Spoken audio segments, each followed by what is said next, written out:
this like the loaves and fishes, they just keep multiplying? Yes, they just keep multiplying. I think what I do is every time I make 5, and then sometimes everybody has them. Who's actually? You can use one. This one's actually printed 2 sides. That could actually be. Oh, so I don't need that one. Goodness gracious.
Which edition of, how many people have this edition of the Mundo already?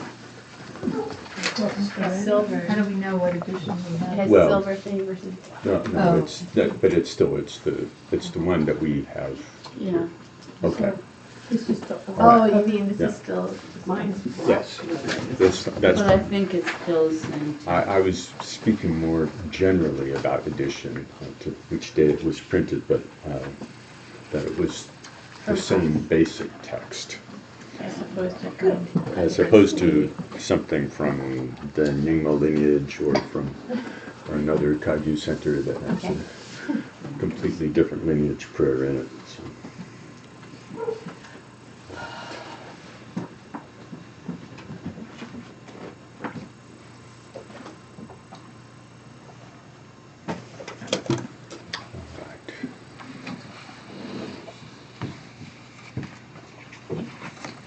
So for anybody who is streaming or using the Karma Kagyu Wondro text that we use here at KCC, and I've also passed out just a 2-sided sheet with an outline of the practical steps of the practice. You might want the microphone just a little bit closer. Yes, Yeah, 'cause it's not. it's actually the microphone is in the camera. Oh, Yeah, I didn't know The big one's just for, yeah, the big ones are just for the room now.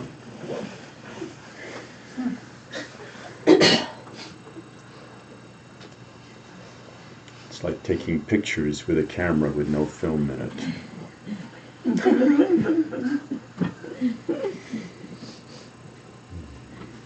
Alright. So we can settle in.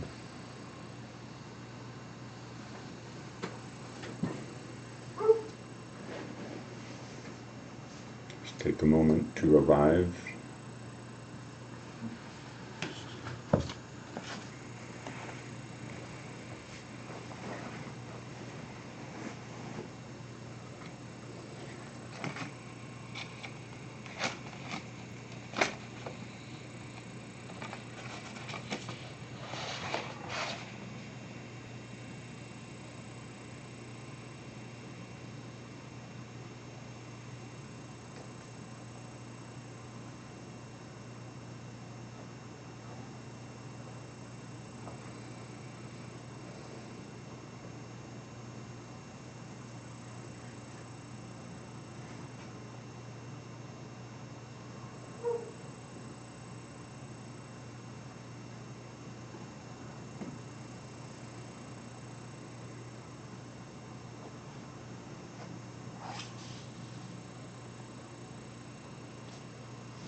So good morning to everyone.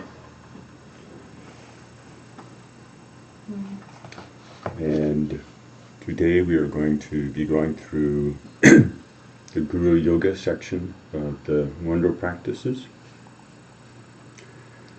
We'll have some, I'll talk a little bit about it generally, a little bit about Wondro, and a little bit more about Guru Yoga in general.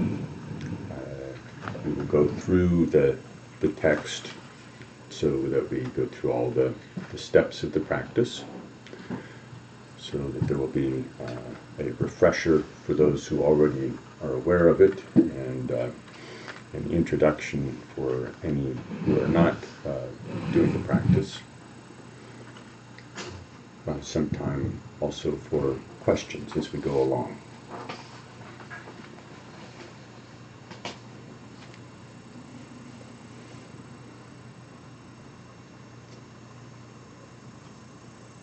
And I'm imagining we have a mix of people. Most of you are either doing or have done Wondro. So, is that correct? There's, I recognize. I don't know. Have you done the Wondro practice? No. So this is No, I fresh. was just at the Mahamudra. At the Mahamudra seminar. Yeah. Okay. So you've been introduced. Yes. Yeah. So this this introduction is tailored to those who are actually participating in the Mahamudra seminar. So it's doesn't cover all the various possible ways that you might do Wondro or Guru Yoga. And if one's doing it in another tradition, or even with another center sometimes, or in another Mahamudra program from a different teacher in the Kagyu lineage, there will be variations. So that's the caveat. But I think the principles are essentially the same in all of them.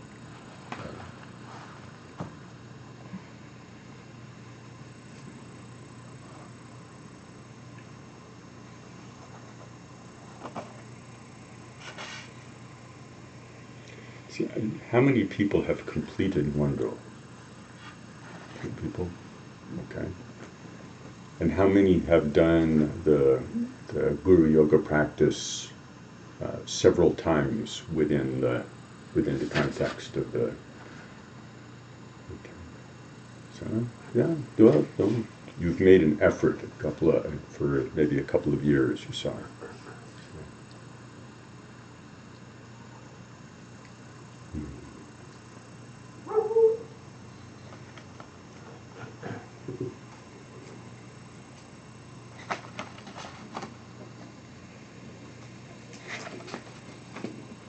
Guru Yoga practice does really, in many ways, depend upon the sequence of the other practices within Wondro. There are many ways that the term Wondro is translated. Very often it's translated as preliminary practice, foundational practices. And in both those cases, but particularly with the term preliminary, it implies that it's something separate and distinct from other practices that follow. And this, I think, is unfortunate in that I've come to see the things that are cultivated within each of the Wondro practices as being, I would call them more like core practices or core elements. I'm reminded very much in physical training of the term core strength, which one would never term preliminary strength, something that you would do first and then move on.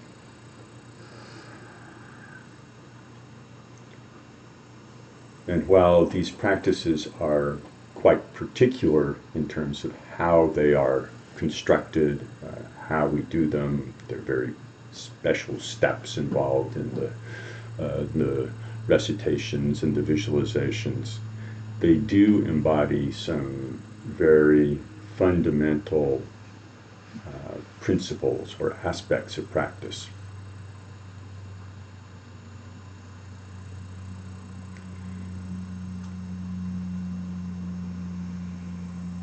They do, the Wondro text always begins, I don't think I've seen one that does not begin with a review of the four thoughts that turn the mind,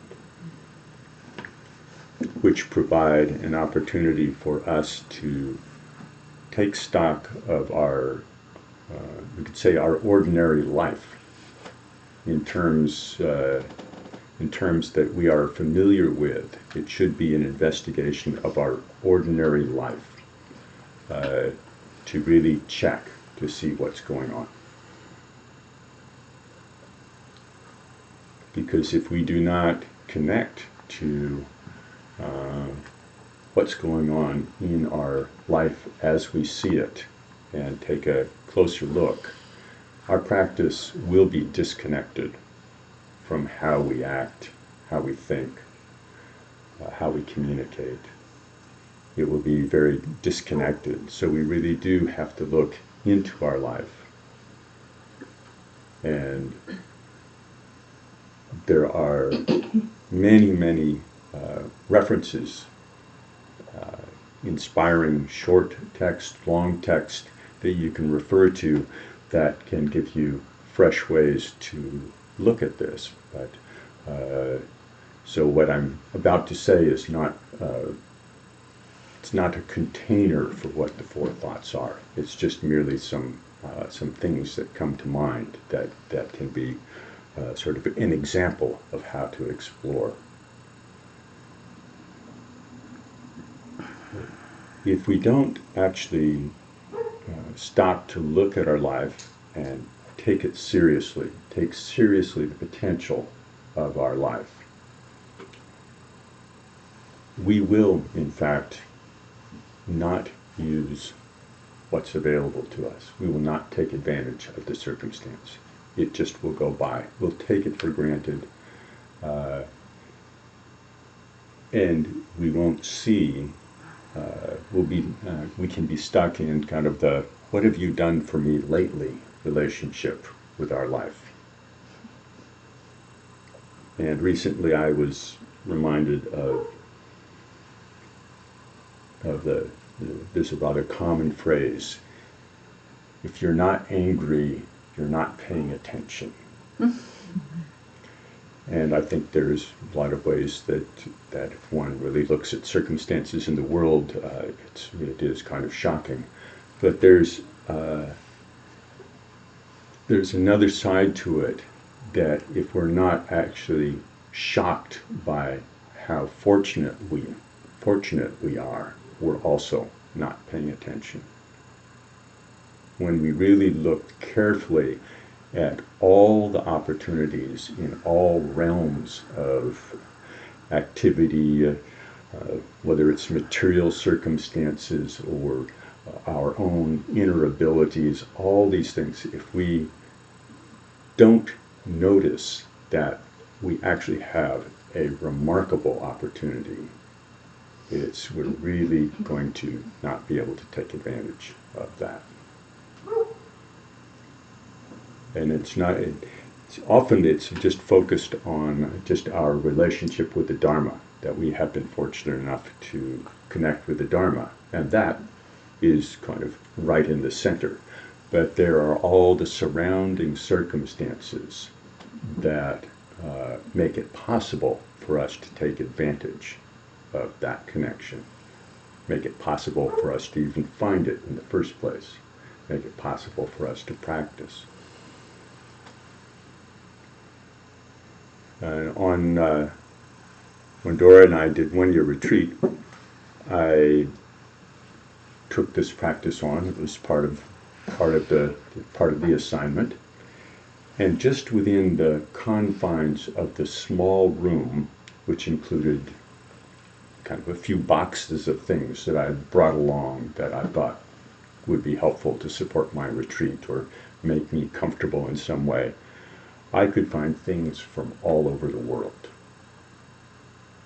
And just that much was kind of stunning. And so I think it's useful to look with that fine degree, that look at our circumstances in a very careful way like that, so that we can really notice.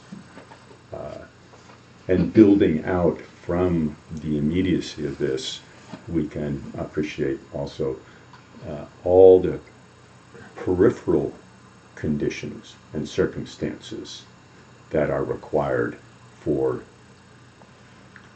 my hand-woven blanket from Peru to arrive in my hands.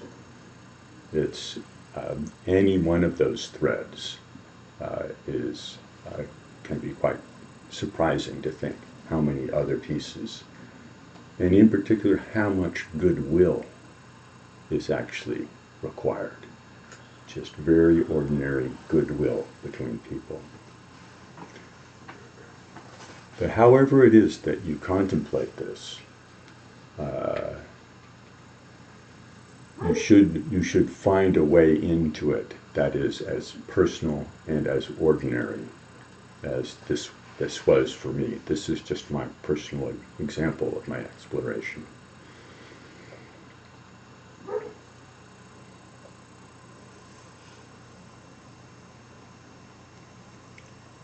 And we can go deeper and deeper into these things. The contemplation of impermanence is one of the most profound contemplations that we can engage in. And again, if we don't look carefully, we can be caught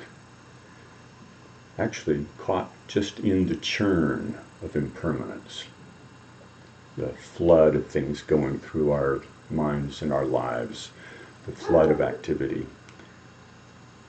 and just be kind of glazed. And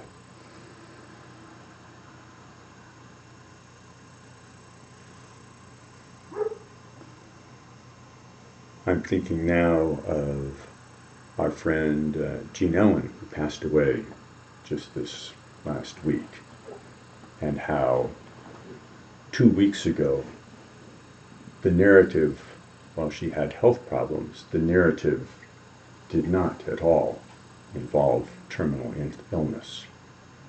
But within a week and a half or so, it went from some challenging health circumstances to passing away from something that was not even on the radar.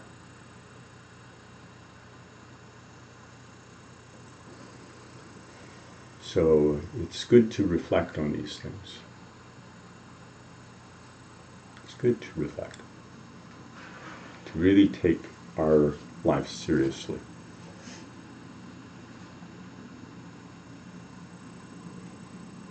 The mechanics of cause and effect, karma, the contemplation of karma, is also an essential element. Without really digging into this, my experience is that I don't actually see the import of my actions, and I don't take that, not taking it seriously, not seeing how it actually is unfolding.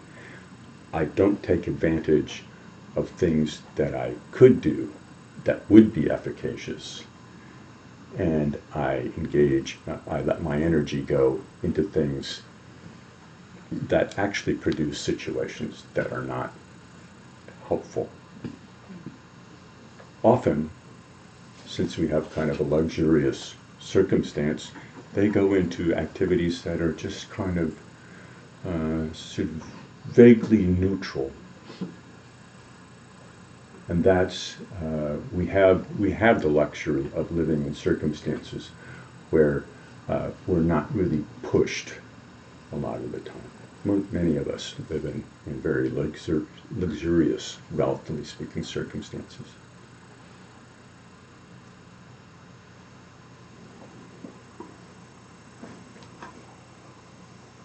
If we lived much more on the edge, on one hand, we might not have time for practice, but on the other, we might take our life more seriously. We might take our choices more seriously. This is something that I think, a minor digression, which I think is relevant for a lot of young people, but also for us in general, that we live in a world where our day-to-day activity actually does not immediately affect our survival. We don't have to go out and find the yaks in the morning. We don't have to plant something at just the right time. We don't have to tend them. We don't have to go through all the cycle of activity that in a subsistence life you would know very directly that your actions were of consequence. So I think that's, for me, one of the challenges is just seeing how much I can live my life in a kind of with the transmission in neutral. It's kind of, it's not first, it's not reverse, but, you know, it's just, every once in a while I really go forward. Sometimes I slam it in reverse and it's not good, but really taking ourselves seriously and our actions seriously and seeing and paying attention to the flow of events and consequences and how things unfold.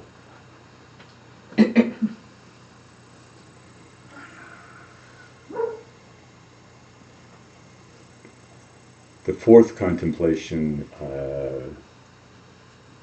from an ordinary perspective, is the bummer contemplation. It's like there's the three types of bummer, from the coarse bummer down to the really, really subtle bummer. But this is important. It's not just kind of scaring ourselves about how bad off everything is.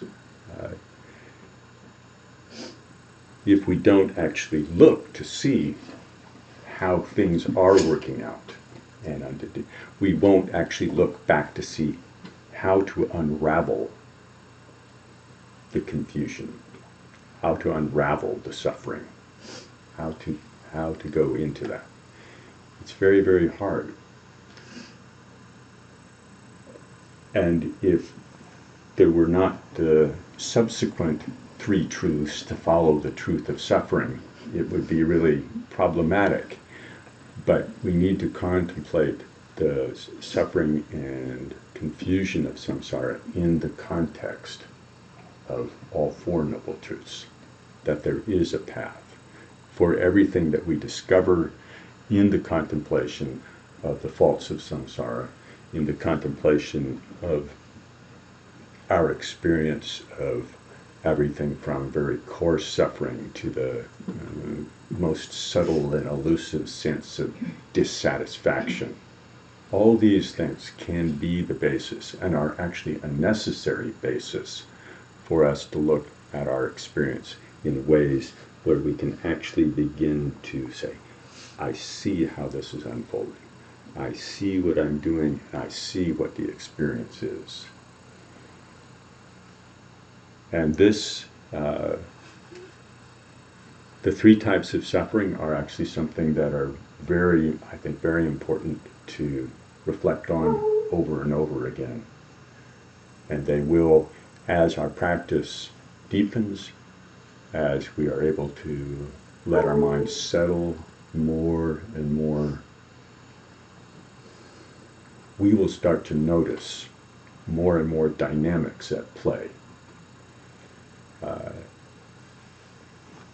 And the deeper it goes, the more we can see our way into the path of insight, the more we can actually understand the profound commonality in human beings. If we only attend to the coarsest suffering, which has very particular and unique narratives. What's happened for you is very different than what's happened for me, and I kind of squint and think, how could I kind of sort of imagine what your experience is like? And generally, if you're doing better than me, then no compassion. Just like the narrative, like I can tell a story. You're doing so much better than me. Actually, I'm kind of jealous. No, it's actually the opposite of compassion arises. But the more we go deeply into our own experience of dissatisfaction, the more that we can see how all the other unique qualities, all the particulars of the narratives and situations of other beings ride on this very profound dissatisfaction.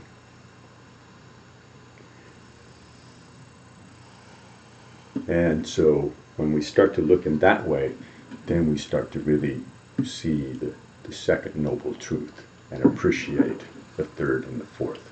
We can actually see kind of the cause in operation, the cause of suffering in operation. We can see that it's actually occasionally possible just to let the train go by and not step out onto the tracks. So we can see cessation is possible. And once having had that experience of, oh, I actually didn't have to do that, and we say, oh, liberation is possible, fruition is possible. There is a way to do this. There's a way to do it. It's not just some kind of moral principle of goodness and badness, and that's the way things are. In each of these contemplations,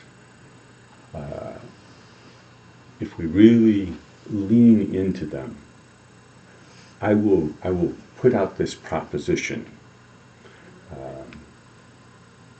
I have had some sense that each of them could be a pointing out instruction. That we tend to think of them as this preliminary and whatnot, and it is a foundation for our practice. That there are ways in which each one of them could open deeper and deeper, all the way to the root of suffering, all the way to the root of liberation. I'll just throw that out as a challenge for a change in frame of reference for the four thoughts.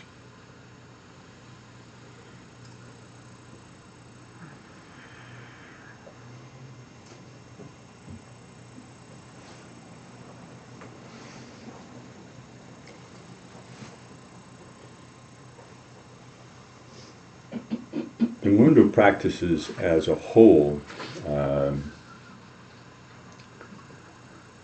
allow us to cultivate various basic strengths in practice that actually allow our practice to be effective.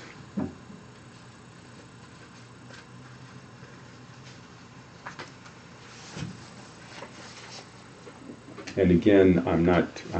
What I am about to say about these is not. I don't propose it to be a container for this is all it is as you go through. But this is an example of what you can see in each one of the practices.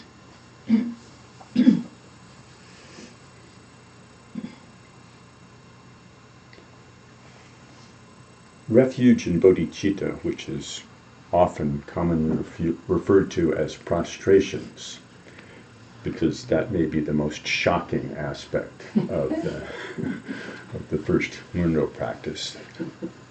I have to do that. I have to do this 100,000.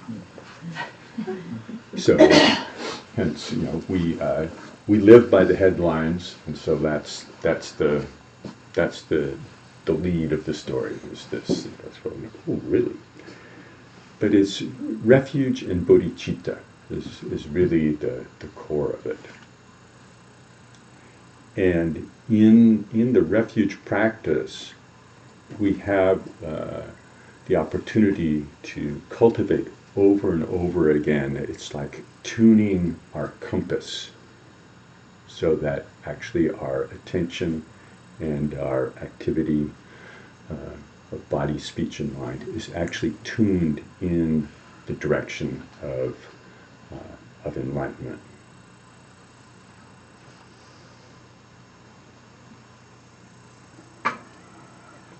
Most of the time, when we are engaged in activity in the world, we are following our compass points in a lot of different directions.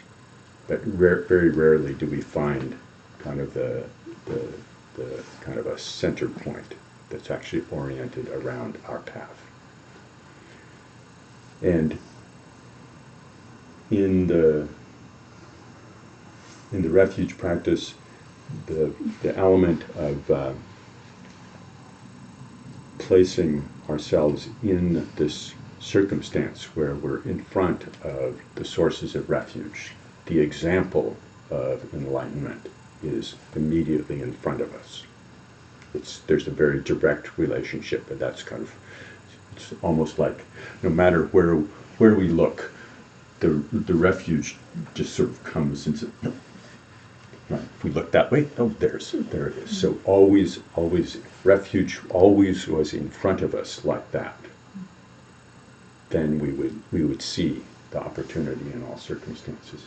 So bringing that, using our imagination to bring that immediately in front of us, it's very important thing, very powerful. The other thing that we use our imagination is we use our imagination to bring to mind the connection with all sentient beings.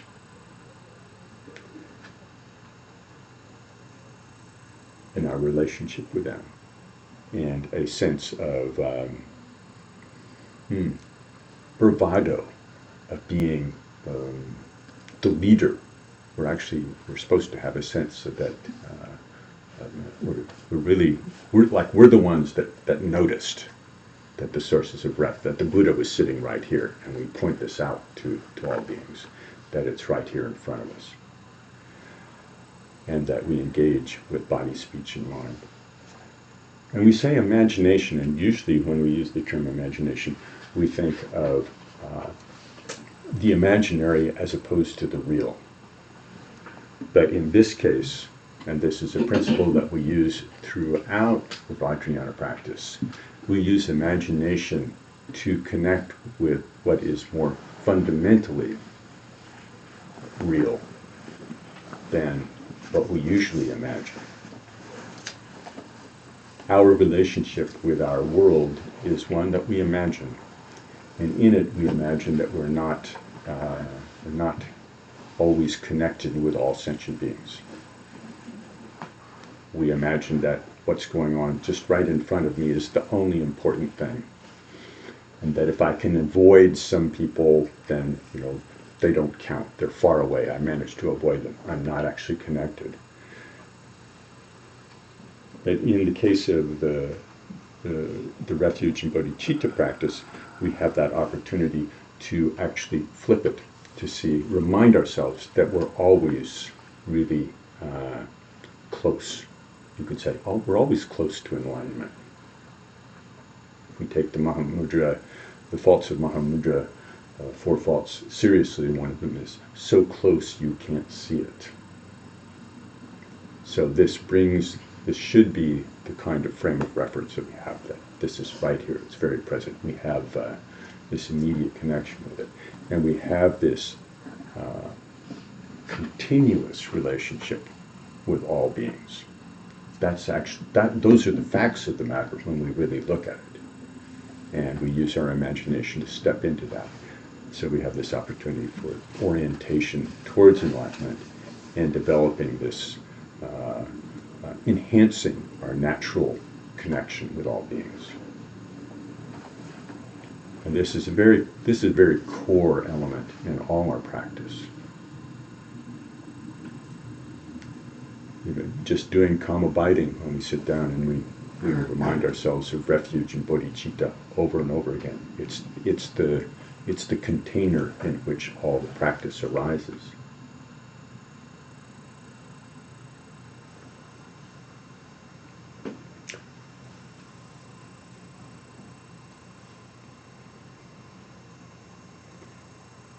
But we can find that just having the proper orientation, or knowing the right way to go, does not seem to be enough. Since, as Ken MacLeod said once, he said, we seem to have a great deal of loyalty to our habitual patterns. It's as though we're dragging the anchor along and we actually can't see that we're have a very ironclad grip on the chain. And so the practice of Vajrasattva is quite interesting in cultivating an ability to let go of that loyalty.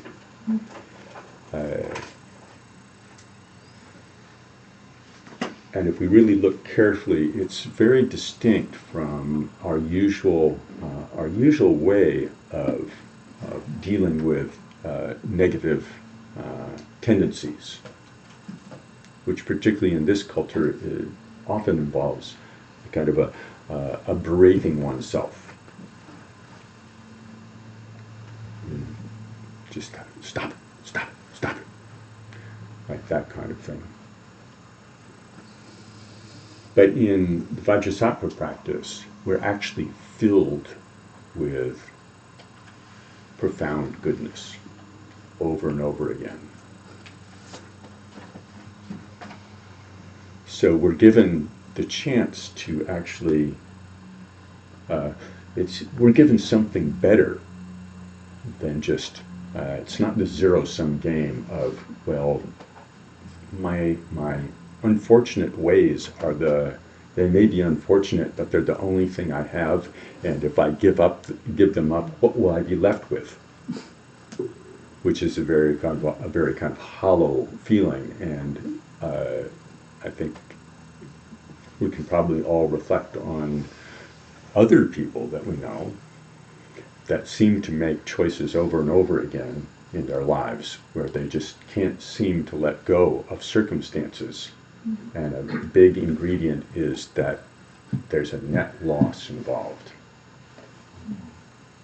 It's hard to see that in ourselves, but having the practice of purification that actually involves this shift, that actually know what you have already at your core, and which you can tap into through the practice, is this profound goodness, this profound possibility.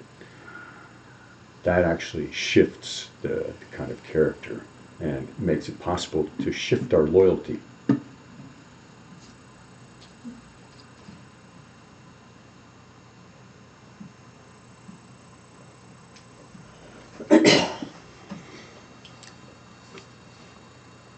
At any point along the way, we could actually really kind of get right to the heart of the matter, and none of the subsequent maneuvers would be necessary. But just setting aside our loyalty to our habitual patterns may not be enough. And there are many things, the mandala practice is one of the most challenging, because of all the accoutrements and the unfamiliarity and this long list of things that we've never heard of and frankly don't believe in one little bit. So it's, yeah. Now, how many people have seen a wish-granting cow? Raise your hand.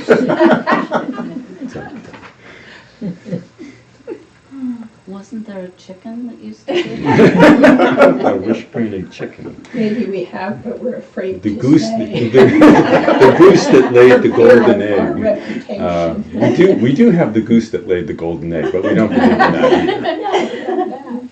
either. But if we look carefully, we actually do have in ourselves that sense that we'd really like it if we had this cow that was just like, so stunning to look at, and that everything just turned out fine just because you had this cow. It just was the secret to everything. It's like, I would be happy then. I'd be happy when. And we all harbor and I'll be happy when. I would be happy if.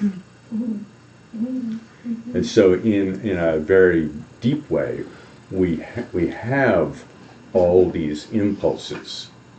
And in the mandala practice, it's not so much that you should believe in a wish-granting cow in order to give it away.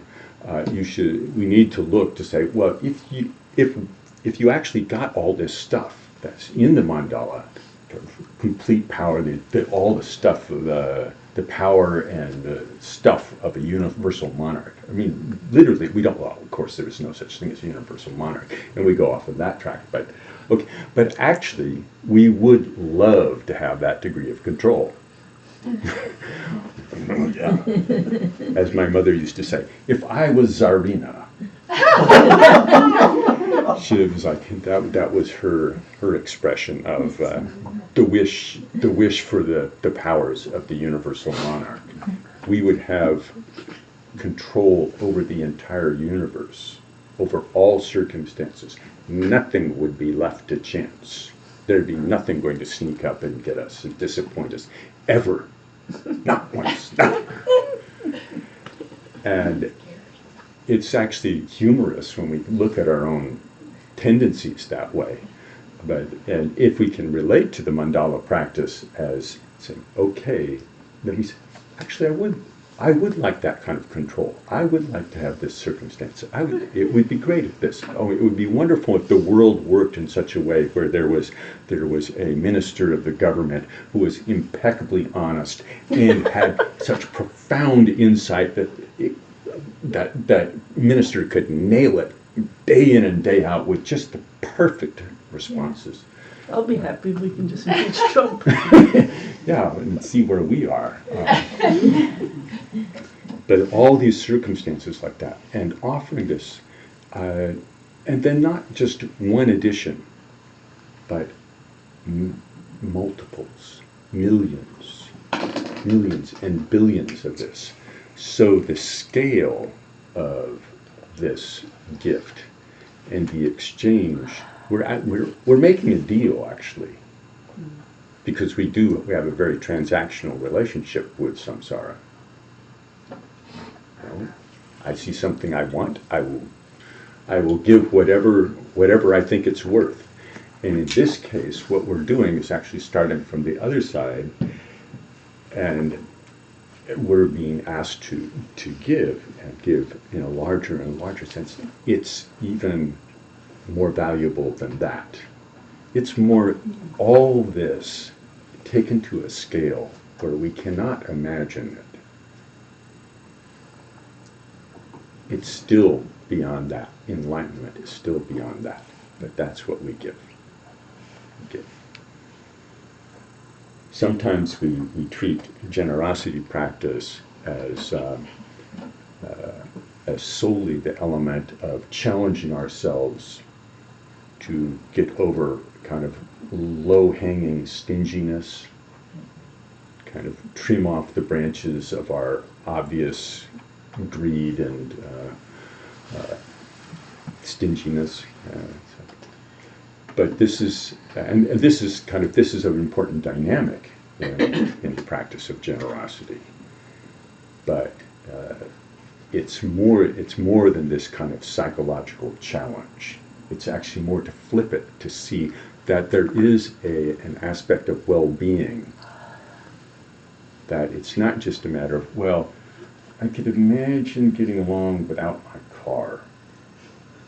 If I had to, I could sort of imagine it. But the profound well-being of enlightenment would be is something very different. It's like, oh, I could imagine giving up my car, but I could not imagine giving up my wife. No, that's a little too much. But the notion that we would have such a profound well-being that depending on that for our well-being, depending on any circumstance for our well-being, would be not, that's, whether it was there or not, would not impact that well-being. We would, and we think, oh, well, that sounds like you don't care about your wife anymore, sir. That's really kind of, that's it's a big diversion going there. But I would no longer place upon my dear wife the burden of living up to all my expectations and fitting my needs. I would be releasing that. It's not a matter of not caring and not engaging. The vastness, there's the element of vastness in mandala practice, I think, is a real central piece. I think there, as I said, there are many, many dimensions, but for me, that's one of the most profound elements in it.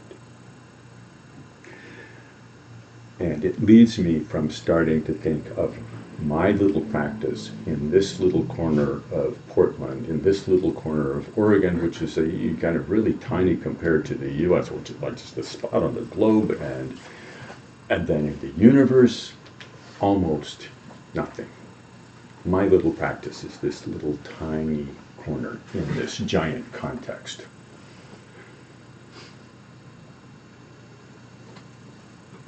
But the offering of the mandala should almost flip that. It should almost flip it. All that we can conceive of as the universe is what arises in our mind. Our conception of the universe, including this notion that it's bigger than we are, and it's really a lot bigger than we are. This experience arises in our minds, and it's possible for us to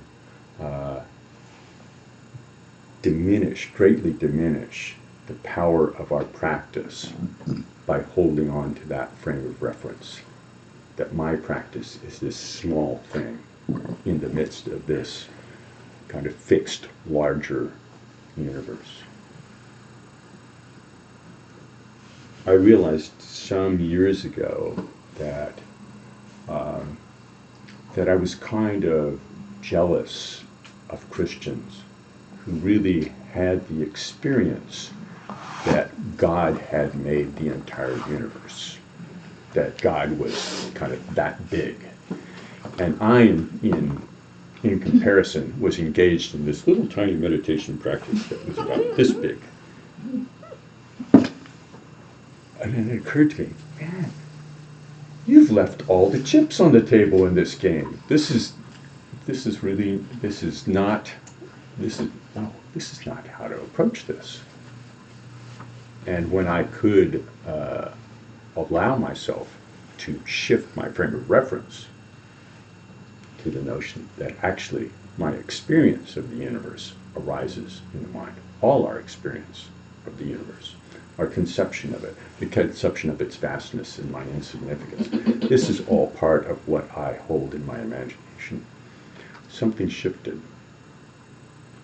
It kind of took some of the self-imposed boundaries off that I was not even seeing that I held. So I encourage people to revisit mandala practice.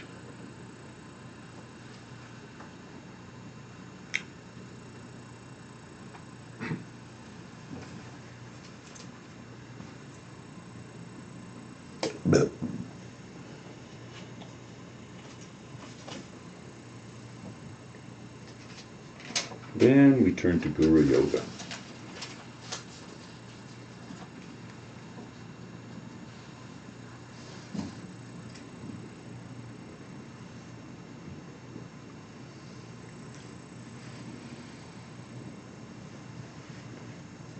Within Guru Yoga, we are offered the opportunity to formally shift from some sense that all the qualities of enlightened mind, which we may hold as a theoretical possibility that might arise somewhere else with someone else, that these actually can arise in our own mind stream. We can actually, and even that's kind of very limited terminology, but to be able to shift from that sense of this appreciation for a direction of practice, for a possibility of not being bound by our habitual patterns, to a sense of an appreciation for the vastness of enlightenment.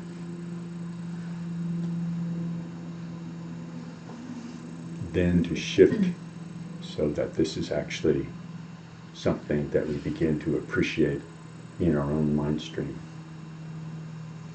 That it's not something external. It's not something held separate.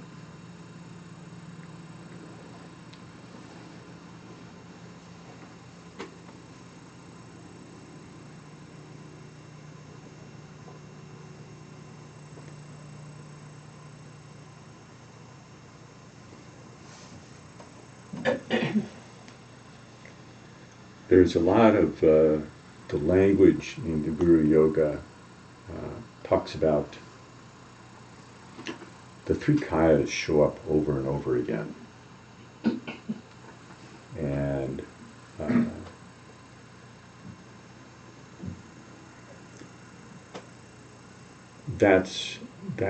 we'll go into that. We'll go into that in some detail. But it is a challenge to work through that. We do need a little bit of background to kind of connect with that language and connect with the potential that's being pointed at there.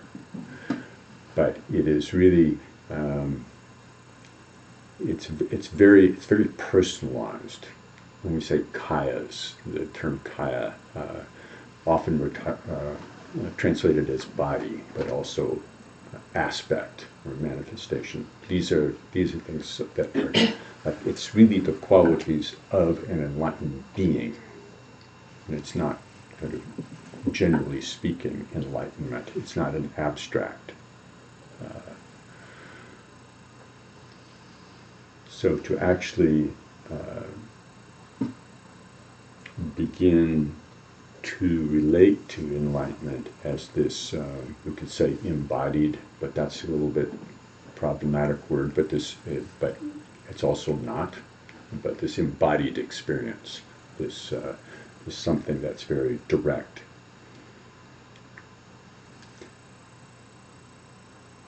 That's a challenge. And it's very difficult for us to appreciate that not only is this possible for us, it's possible because it is fundamentally how things already are. It's hard to actually step over that. It's as though the threshold to the door is actually, there is no threshold. It's absolutely flat, but we just can't step over it. We just can't do it.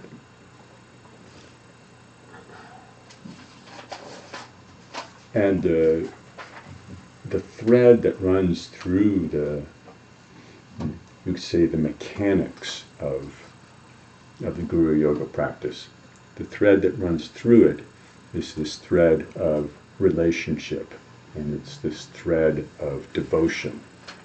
which is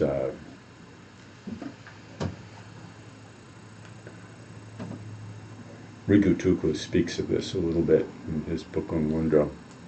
Just acknowledging that this is the method within Guru Yoga practice, but it's not something you can't just sort of make it. You can't buy one at the store. It's something that just as you can't just decide you have a certain kind of relationship with somebody. It actually is something that grows, that it's a dynamic circumstance. But it is the key. So that's one of the things, that's the challenge in Guru Yoga, is how to actually come at that in a way that works personally. How to actually develop that. And I think that's probably the most, the actual mechanics of doing the practice, and even sort of talking glibly about the three kayas, is all totally simple and straightforward in comparison with how devotion actually arises. And I think it's an incredibly personal circumstance, and one that I have come to appreciate that I need to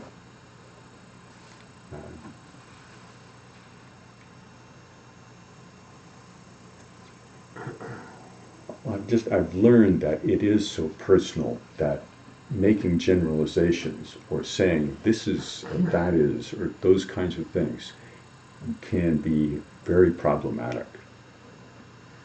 So my encouragement is to think that there is a way into a kind of direct relationship with enlightenment, that you can find your way into that, and that the word devotion does not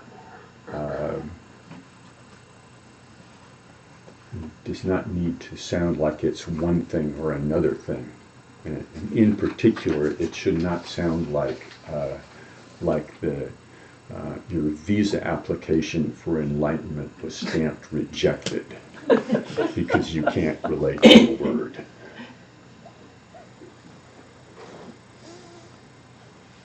So that really tugs at my heart. It's kind of like to come all the way up to a certain point, and then to use a term that I know for some people can just feel like, well, I guess that's it. I'm out of luck. That's really Yes, it will.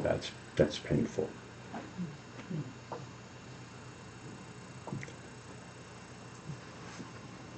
So it's almost time for us to take a break.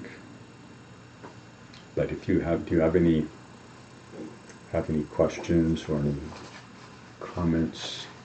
Just maybe pause for a moment and see what rattles around. Something wasn't clear, or something additional. So far. So it seems that the barrier around the word devotion, often talking about my own experience, but also others who I've talked about it with, comes from our Judeo-Christian culture that somehow we're supposed to surrender to something and obey, or a set of rules or a philosophy without making it our own. It comes from outside. And so then I feel and have felt, much less now, but when I first started, a lot of resistance, like, I'm not going to do that again, give up my my own spiritual integrity to something outside, which then becomes eventually incredibly unreliable. So it just seems like in our tradition, it's all based on your own personal experience. If you you don't give up anything, you don't do the blind faith thing, and instead there's something about experience. And my question is, so how do people, you can't force the experience, but it seems you can help, you can create some causes and conditions for it to arise. For example, I was thinking as you were talking, one of the ways it feels like I've made any progress is making efforts towards contact with teachers. Like, I don't wait for them to just show up, but travel, go where they are, read their stuff, go online. So that effort can become a cause and condition. Otherwise, it can feel like I just have to sit and wait for this kind of magical thing to occur. So can you talk about that a little? I think there are a variety of ways, and what you mentioned is one particular door into it. And the having and I think this is it's important to talk about, but it's also, again, just like devotion can seem to be kind of something that other people might, it was passed out to other people, but we didn't get it. Yeah. The opportunity to travel and meet particular teachers can also feel the same way. Oh, okay. And I remember Eric Triplehorn coming here, and we were talking about Colin Rinpoche, and he had the distinct experience that, well, he arrived after the bus had left. Like all the really amazing teachers were already dead, and that's not a happy place to be. That the sense, the lonely person at the bus stop, just you can hear the sound of the muffler as the bus goes over. So there are that's why I feel kind of very delicate about setting anything up that sounds prescriptive, but more. I think that the challenge in this practice, and I think the word devotion actually doesn't really need to be used, except I haven't found a better sort of umbrella. But meeting teachers where or individuals where you really have a sense of they've gone through something and come out the other side in a way that is really very apparent, and that can give us it should give us confidence that it's possible to do. That's the piece. The confidence that it's possible to do it is the critical kind of thing, and the inspiration to want to do it. But without that confidence that it's actually possible to do it, if we have an example of somebody who has accomplished something profound, but it's something like, I just read something, I never read about sports, but there was this amazing picture of some basketball star who sort of invented this way to dunk a basketball by leaping from, some absurd distance away from the basket and plop again. Well, I can appreciate that this is a remarkable thing to do, but not happening here. I can appreciate it, but I have no confidence that I can do it. I have anti-confidence. I'm entirely confident that an attempt to do it would result in disaster. So that the inspiration is just one piece of it, but that sense that it's something is being opened, offered openly, that there is that the only sort of like the only reason that this person is manifesting in this way is to show me that I can do it. That's actually it's 100%. Their appearance and their example is just a display of compassion and loving kindness. And sometimes it requires talking about these things and talking through these different parts so that we think, oh yeah, I see, I got inspired, but I felt shut off. Yeah. Yeah. Oh, that's where, and let me see how that occurred for me, and how I can step beyond that. Some people, there's the writings of teachers. We can approach this from devotion can arise from an entirely intellectual side. The aesthetic resonance of how something is articulated can be so potent for us that our heart opens. It's kind of like you go from the map of Europe where you have just the capitals to actually going all the way down to seeing exactly where you are on this street corner and how to get from here to the saying, wow, I have confidence. I understand the map. I understand that somebody's actually giving me directions here. So it can be kind of an aesthetic resonance with that. All these, and we could probably just kind of keep going with examples of how this could, what the seed could be. And I think we can probably have all had little experiences of different things along the way. Some example of somebody that we saw, something that we heard, something that clicked when we read it.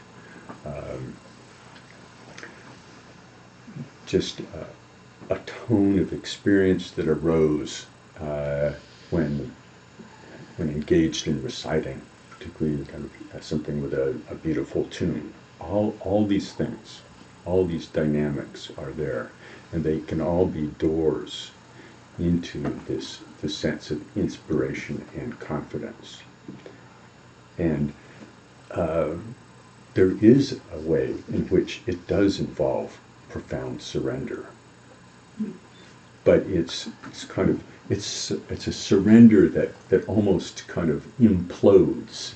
It kind of collapses inside, because that's actually this kind of projection that all good stuff is outside, all enemies are outside, all this, but to actually allow the surrender that allows us to just relax and open in a way that it's more like it's surrender that goes inside, as opposed to a surrender that can't be bothered to actually read the 10,000-page contract with all these absurd conditions in it. But then, do I have to? That kind of surrender doesn't. That may work for some people, but you would have to feel like the entire contract was really written 100% for your benefit. And when you feel that it's not, then you can't actually sign in good faith. You can't actually. It's a fake to do that. When that's the kind of the impression that we have for devotion and surrender, that kind of thing. It won't work. But it's important to, the example that you bring up is important to recognize that that's one of the things that we bring to the game.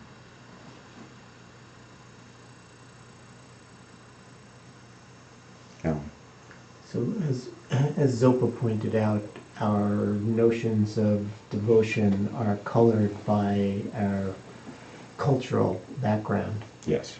And perhaps you can embellish a little bit what the word mugu actually brings with it, which is the word that which is what we translate for devotion.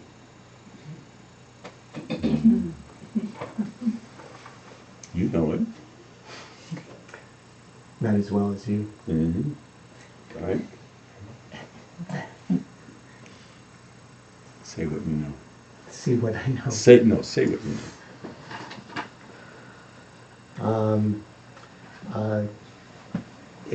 It means respect, admiration, a longing to be that way. Yeah. But that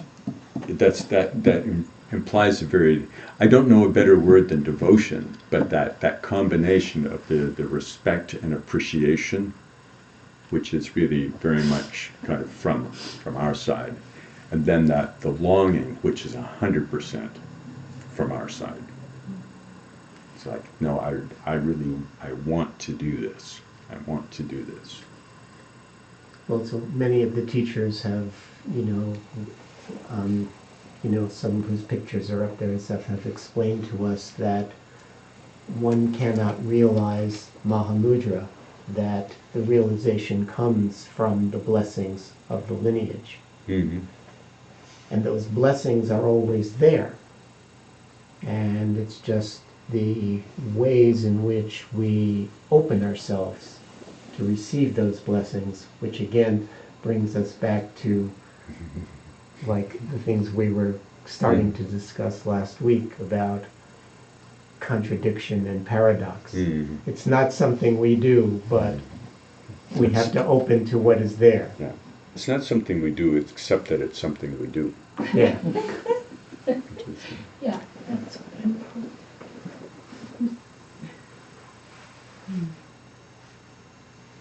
Any other points, reflections?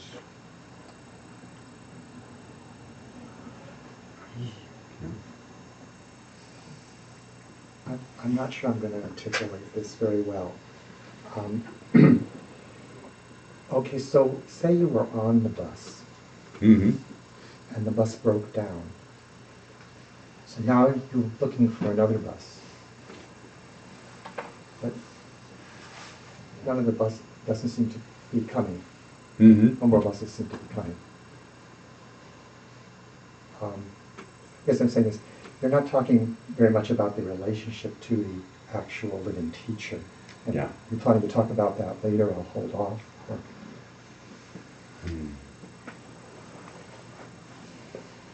Yeah.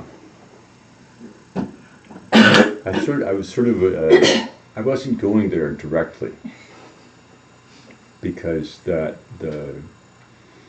dynamics of that get very kind of sticky and complicated the way all individual relationships are when we're really face to face with somebody.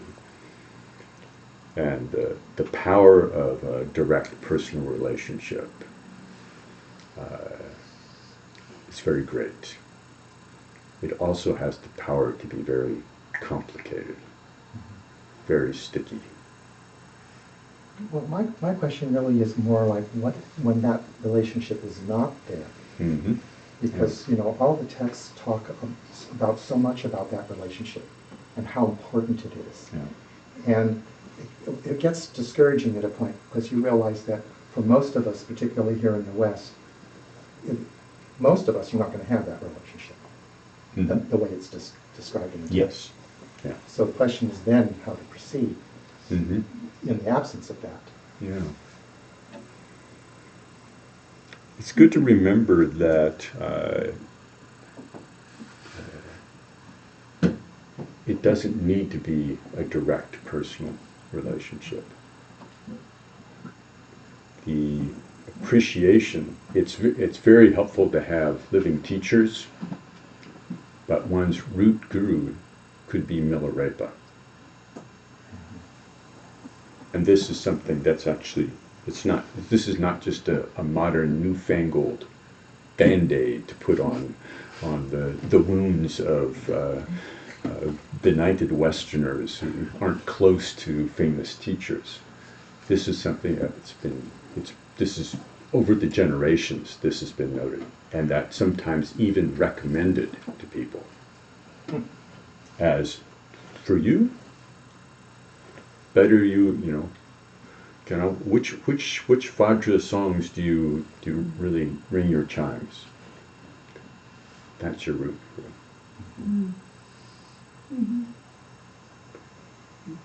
And in that we can still have the confidence that, oh, Milarepa or which are Dogo Kensei or whoever it might be that has passed away really did accomplish this and really is speaking directly to us with the example that comes through. And the relationship can be just as potent. It can be, in certain circumstances, more potent. Ringo Tukwa actually talks about this in his book. He mentions that there's one person asks, well, what happens when your guru dies? And he says, well, it can be that the power of the relationship is even stronger at that point. And just one little bit of that he said, well, you can see how this could be in that when we're face to face with somebody, we bring along all our beliefs about somebody being near as opposed to far away, and did they look at me and smile in the right way? Are they happy with me today? Did I please the guru, or am I just the schmuck that I believe that I always am, and that there's all the sticky stuff that we can bring, that we can hardly not. We can hardly avoid just rushing in like feathers to glue. So when a teacher passes away, there's a huge amount of that just doesn't have ground to stand on in the same way. And sometimes it's often said that it's sometimes better not to see your root teacher that much. And it's just because of this glue and feathers propensity that we have. That we can appreciate the qualities kind of in a semi-stable fashion for a very short period of time. But then after a little while it's like, he's drinking a little too much tea. Whatever, whatever it is. It creeps in, and it's very easy for it to become an ordinary relationship. And some people have said that actually I've forgotten how many hours Michael puts on it, but it's a rather small number of hours that he actually spent with Kala Rinpoche. But the potency of the time that he did spend and what arose in that context was dramatically out of proportion with the impact that we would usually say, well, I had to spend a long time with so-and-so in order to just get a little traction in the relationship. The impact was the actual one-on-one time. It's relatively very short. And it's possible to find out particularly if you have been with a teacher and then you do an extended retreat where the teacher's not there, to actually explore where that relationship resides. And that's actually one of the beauties of Guru Yoga practice. So it just kind of moves that question right here. It's that close. How did that relationship ever arise? Is it actually different when they're sitting 6 feet from me, or 20 feet, or just around the corner in another room, on the other side of town, on the other side of the world, or in another life? There's something kind of dramatic and shift in that.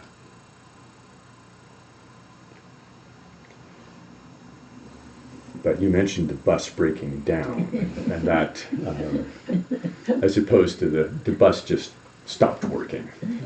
So What if there are too many buses? there's too many buses. That's all these things are things that we bring from our own side, and they're all totally worthy things to explore. But making the distinction between the root guru, one of the definitions of the root guru is the one who pointed out the nature of your mind and it stuck. Okay. So that could be, that could happen in a variety of ways. I mean, it could happen with just the echo of some teaching that allowed you in some experience in the natural world to see something in a profound way that wasn't possible. It could happen in all kinds of ways. It could happen just by the force of the dynamic of getting the pointing, kind of formal, real point, quote, real pointing out instructions. It could happen that way. Happen a lot of ways. But beyond that, we need, we can feel like the bus broke down or something happened, and I thought I had it for a while and now I don't. But the kinds of things that we need, there's a variety in what we need. Some of it is just collegial encouragement.